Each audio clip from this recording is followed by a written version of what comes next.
What is art for me? It's something that I actually don't know. It's a tough question.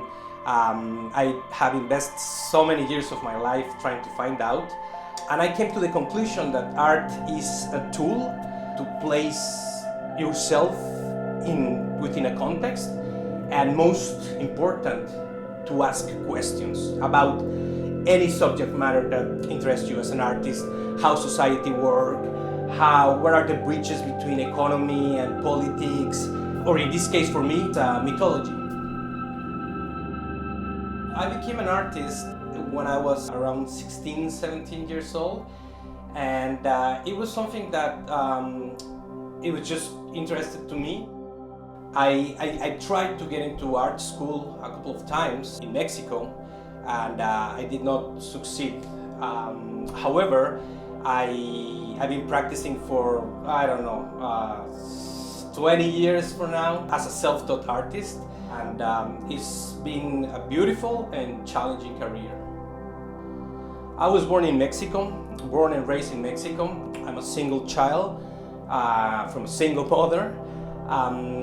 But despite that fact that could be challenging, I had a great childhood. I was in an alternative school where we learned theater, clay, carpentry, gardening, and it was a small school. So I remember that being as a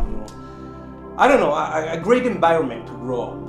And my mother is a psychologist, and there's many psychologists in the family, so I was always hearing all these stories about the theories of the psychiatry, psychology, and I don't know. I think I was absorbing all these things consciously and subconsciously, plus the rich cultural environment in general in Mexico. How I find my inspiration or what moves my work? Great question, because I've been always interested in the very, very big question of life. What are we doing here? Why are we here? And that have produced by humans many books and pages trying to explain why is this universe works the way it works. So then we have religions, cults, you name it, all kinds of philosophical and religious approach to finding out why are we here. And what is very interesting for me is all the mythologies and religions that came up with all these crazy interesting stories of saying what happened after life. And because it's a tough question, right? Knowing that we have an expiry date on our life, it creates so many, it triggers the imagination of humans in general. And for me, I find inspiration in all these tales. It could be as big as any religion or as popular tales. And I remember my grandmother, she's from Veracruz, Mexico, and that province or state is very rich in all these narratives about little goblins and ghosts and people that turn into something else at night, and all these tales like really feed my imagination. And then I take that as a starting point to develop my own mythology, a personal mythology, which is not really trying to explain why we're here, but it's playing with all these concepts of death and afterlife and mutation and transformation. It's the concept and the image that I've been exposed to, that it's really great to explore. And in terms of artists that I admire, like there's so many talented people in the world. So I don't know if I can tell you a couple, but it changes day to day. But I will say, from Mexico, Francisco Toledo, which just recently passed away. Mimo Palladino, Francesco Clemente, Miguel Barceló. I don't know, and they're all tackling different issues, but their images are absolutely stunning and beautiful. What is the future for artists in Canada or worldwide? Then again, I don't know. But what I do know is art has a very important role to play in society, and it cannot disappear. Art will help us to go through many things, and however, it's a field or it's a discipline that it's worship when it's hanging at your home, but in the other side is it's hard to make a living. But art will go through times because more or beyond the role that art will play, there's a need in humanity to produce and create and question things. And I think that's the future will be that. I will continue to explore. It might modify in terms of the mediums that we use, technology-wise. With this pandemic, things are moving towards the virtual scenario, space, and things will change slightly. But in the root, art will keep asking questions to everybody. Can you make a living as an artist? The answer is yes, but it's not easy. And not always I'm able to go through the year as a full-time artist.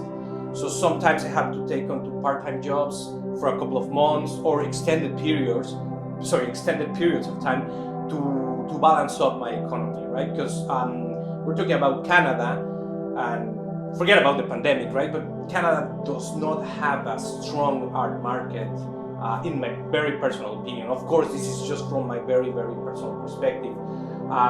However, we do have a great system of public galleries, museums, artist-run centers, and private galleries, right? So you have to really focus on getting your grants and getting your shows and selling your work. And it's not always easy. It's hard enough already to produce work. So that's a big challenge, to find your own voice and go to the studio on a daily basis and tweak and turn and modify and create and enrich your language. This is just half of the battle. You have to, the other half, it's writing your statement, writing your proposals, and it's also really time consuming. So you have to be really well organized to succeed. I would say like 95% of artists, professional artists, either are taking other jobs. It might be teaching or art related, or it be anything else, just to balance things up. But it's possible. What will be the impact, or what is the impact of the pandemic on my personal practice? It's huge. Everybody has been impacted by the pandemic in many different ways. For me as an artist, I have an individual practice, but I also been working with a collective for over 16 years, meeting on a weekly basis on Sundays. And obviously, due to the pandemic, we have stopped our meetings.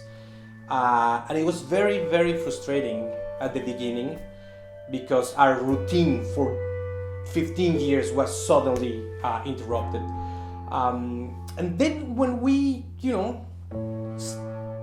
took a little second to think about it, and we found the pandemic as an opportunity to reinvent ourselves and the ways that we create collectively. And we starting sharing drawings, like I drop the drawings on their mailbox and then they complete them and then I pick them up.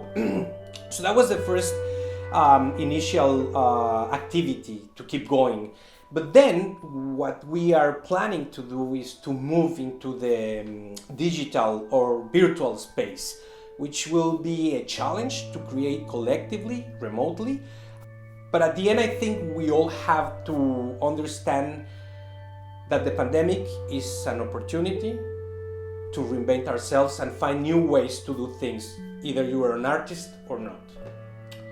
My dreams and hopes as an artist are to continue exploring through my collective and individual practice. I would like to take into new challenges, and I would like to take into animation as well.